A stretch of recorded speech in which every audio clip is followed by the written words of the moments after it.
नमस्कार दोस्तों, स्वागत है एक नए अपडेट के साथ जो बाबा साहेब भीमराव अंबेडकर बिहार यूनिवर्सिटी से रिलेटेड है।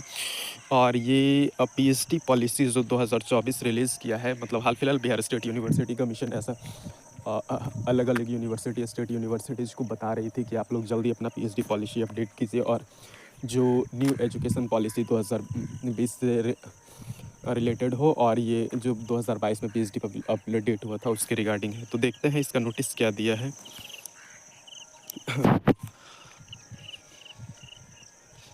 बाबा साहेब भीमराव अंबेडकर यूनिवर्सिटी बिहार मुजफ्फरपुर, ये कल के डेट में है। तो देखिए, 4 सितंबर को ये पॉलिसी आया था जो पैड 2023 से मतलब लागू होगा। पैड 2023 जो होने वाला है, पैड 2023 अभी हुआ नहीं है। 22 का मतलब रिज़ल्ट अभी आया नहीं है, 22 का फाइनल रिज़ल्ट नहीं आया है और पैड 2023 होने वाला है और ये 2023 वाले पैड से लागू होगा। तो देखते हैं आगे क्या दिया है इसमें। यहाँ पे कंटेंट्स दिया हुआ है ऐसे ऐसे, इसमें मतलब क्या है, कहाँ पे है, किस पेज में, आप देख सकते हैं। तो एलिजिबिलिटी में देख सकते हैं आप यहाँ पे क्या क्या दिया हुआ है। मिनिमम आपका 55% मार्क्स होना ही चाहिए और 75% उस केस में जब आप कहीं से 4 ईयर वाला ग्रेजुएशन या बीटेक वगैरह किए हैं, तो 10 + 2 + 4 ईयर्स वाला। हम तो आप देख सकते हैं पुराना वाला पैटर्न, यानी 10 + 2 + 3 वाला +2 वाला भी रहेगा। फिर 10 + 2 + 5, यानी जो इंटीग्रेटेड कोर्स करते हैं उनके लिए। फिर 2 साल, मतलब ये 10th के बाद +2, फिर बीटेक वगैरह या कोई 4 साल का डिग्री और 1 साल का जिनके लिए एमए होगा वो उनके लिए। तो इसमें तो मतलब वही दिया गया है जैसे सब कुछ था पहले से, उसी के अकॉर्डिंग ही हो रहा है। फिर ओवरसीज़ स्टूडेंट के बारे में, मोड ऑफ पीएचडी एडमिशन, तो ये लोग एडवर्टाइज़ करेंगे न्यूज़पेपर और यूनिवर्सिटी के ऑफिशियल वेबसाइट पे। फिर डेट और मतलब नोटिफिकेशन का डेट, फॉर्म फिल करने का डेट वगैरह, एग्ज़ाम, सब कुछ के बारे में दिया गया है। और देखिए, जो नया रूल गवर्नमेंट सेक्रेटेरिएट यहाँ पटना से आया था बिहार स्टेट के लिए, वो इसमें एप्लीकेबल होगा। जो बताया गया है कि इस लेटर नंबर से यहाँ जो दिया गया था 12/7/2024 को बिहार स्टेट यूनिवर्सिटी रेगुलेशन में, वो बताया गया है कि 50% of the total vacant seats जो होगा वो UGC NET, CSIR NET, GATE या similar national test with NET score के साथ वैलिड होगा, या उनका एक डायरेक्ट एडमिशन होगा। और जो 50% रेस्ट सीट रहेंगे उनके लिए पैट का एग्ज़ाम होगा जो यूनिवर्सिटी कराएगी।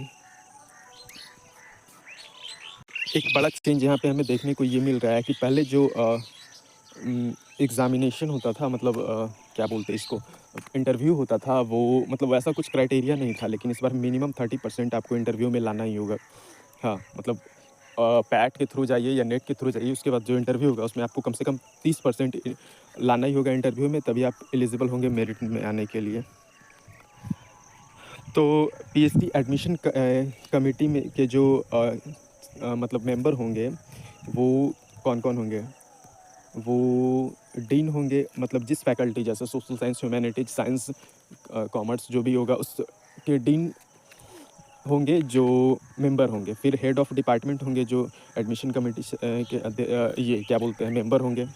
फिर 2 जो सबसे सीनियर होंगे यूनिवर्सिटी के डिपार्टमेंट में, वो 2 मेंबर होंगे, और 1 मेंबर वो होंगे जो इंटरडिसिप्लिनरी या कोई भी मतलब डिसाइपल से होंगे, और वे किसी दूसरे यूनिवर्सिटी से होंगे। ठीक है? आगे जो ड्यूरेशन ऑफ पीएचडी, तो पीएचडी तो मिनिमम पीरियड 3 इयर्स का होगा। जब भी आपका announcement of PhD admission result होगा, और जब भी ये रजिस्ट्रेशन डेट के वक्त से शुरू हो जाएगा, मतलब ये रजिस्ट्रेशन वक्त से आपका टाइम जो होगा स्टार्ट होगा। और जो पहले मतलब 3 से 5 साल था ना, अब वही 3 से 6 साल तक हो गया है। मतलब मिनिमम मैक्सिमम लिमिट जो है 6 साल तक के है। आप 6 साल तक मतलब अपना पीएचडी थीसिस जमा कर सकते हैं, और 2 एक्सटेंशन भी आप ले सकते हैं। हाँ, 2 एक्सटेंशन भी आप ले सकते हैं, जो मतलब वाइस चांसलर के रिकमेंडेशन पे होगा, डिपार्टमेंट रिसर्च कमेटी और हेड डीन ऑफ फैकल्टी के रिकमेंडेशन पे होगा। ये एलोकेशन ऑफ द सुपरवाइज़र आजकल मतलब बहुत, ये यूजीसी ने भी ऐसा दे दिया था कि कितने साल के बाद आपको प्रोफेसर नहीं रखना चाहिए एज ए सुपरवाइज़र। तो इसमें दिया गया है कि आप 3 नाम मतलब उस यूनिवर्सिटी से आप बता सकते हैं जो प्रोफेसर, एचओडी या फिर असिस्टेंट प्रोफेसर ही क्यों ना हो। तो इसमें दिया गया है कि जैसे किससे आप मतलब सेलेक्ट कर सकते हैं या कितना जैसे एक एचओडी है मतलब हेड ऑफ़ डिपार्टमेंट है या प्रोफेसर जो है वो मैक्सिमम 8 पीएचडी स्कॉलर को गाइड कर सकते हैं। एक प्रोफेसर जो होंगे वो 8 को करेंगे और एक जो एसोसिएट प्रोफेसर होंगे वो 6 को कर सकते हैं इंक्लूडिंग को सुपरविज़न। हाँ, और जो एक असिस्टेंट प्रोफेसर हैं वो 4 सुपरवाइज़र ये 4 पीएचडी स्कॉलर को गाइड कर सकते हैं। हाँ, तो मतलब ये तो पूरा बता ही दिया है कि आपका कैसे क्या करना है, इससे ज़्यादा आप देख लीजिए मतलब यूनिवर्सिटी में तो पता ही कर ही सकते हैं। यही डीआरसी डिपार्टमेंट रिसर्च काउंसिल के बारे में बताया गया है। ये सभी प्रोफेसर वहाँ के जो होंगे, एक एसोसिएट प्रोफेसर एंड एक assistant professor of the department, ये सजेस्ट करेंगे या फाइनलाइज़ करेंगे पीएचडी टॉपिक या सिनॉप्सिस के बारे में। तो जो डीआरसी होंगे वो सजेस्ट करेंगे सुपरवाइज़र या को सुपरवाइज़र एलोकेशन के लिए भी। और एक रिसर्च स्कॉलर को मतलब डीआरसी के सामने अपना प्रेजेंटेशन हर एक साल देना है at least once in a year to make a presentation of the progress of his work for evaluation and further guidance. Pre submission से पहले आपको क्या बोलते हैं, एक सेमिनार में अपने टॉपिक को प्रेजेंटेशन के लिए जाना होगा। इसमें जो भी चेंजेस होगा वो डीआरसी आपको सजेस्ट करेंगे। फाइनल सबमिशन के लिए मतलब जो आपका ओरिजिनल वर्क होगा वो सबमिशन के लिए मतलब पीयर रिव्यू जर्नल में आपको होना चाहिए, मतलब ओरिजिनल वर्क आपको वहाँ छपवाना पड़ेगा।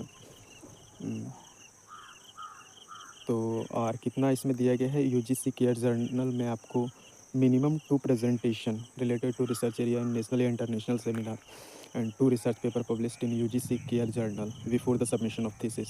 मतलब सबमिशन के ये थीसिस सबमिशन से पहले 2 प्रेजेंटेशन रिलेटेड एरियाज में होना चाहिए नेशनल या इंटरनेशनल सेमिनार में, और 2 research papers published in 2 research paper UGC CARE journal में मतलब पब्लिश होना चाहिए। दोनों में से कोई एक होना चाहिए, ऐसा इसमें दिया हुआ है।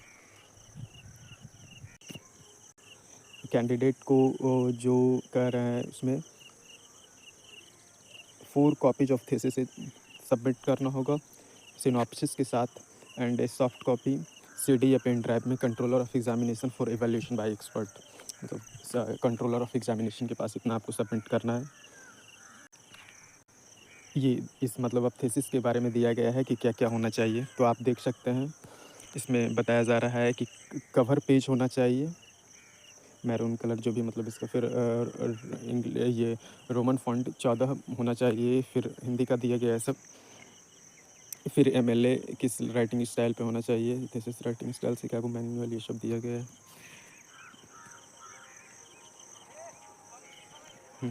फिर 2 मतलब जो वही पब्लिश्ड पेपर को आपको इसके साथ थीसिस के साथ आपको भी देना है वहाँ पे।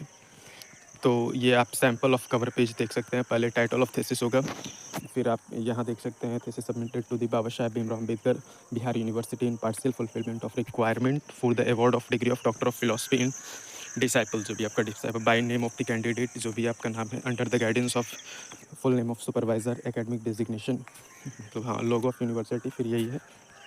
तो आप देख सकते हैं यही है जो हमारा मतलब क्या बोलते हैं बिहार यूनिवर्सिटी का पीएचडी पॉलिसी 2022 आया है। तो चलिए अब देखते हैं, मिलते हैं फिर। मतलब इसमें तो हाँ एग्ज़ामिनेशन फ़ी वगैरह के बारे में भी दिया गया है। जनरल कैटेगरी के लिए 3000 प्री एग्ज़ामिनेशन फ़ी यानी पैट का होगा, फिर OBC SC ST 2000, ABC EWS and women 2000, फिर पोस्ट एग्ज़ामिनेशन फ़ी मतलब एडमिशन फाइनल एडमिशन फ़ी जो होगा सिलेक्शन का 2000 होगा, पीएचडी रजिस्ट्रेशन फ़ी 4000 होगा, प्लेगरिज्म फ़ी 1000, थीसिस सबमिशन फ़ी 8000, लेट सबमिशन फ़ी 2000, एनुअल डिग्री फ़ी 400। ठीक है दोस्तों, धन्यवाद। अब हो सकता है देखिए पीएचडी पॉलिसी आ गया है तो 2022 का रिज़ल्ट भी दे दे, क्योंकि अभी तक तो कुछ वैसा यूनिवर्सिटी अपडेट नहीं दिया है। जस्ट होप कि रिज़ल्ट जल्दी आ जाए। तो यही था आज के लिए। धन्यवाद, देखते रहिए। धन्यवाद।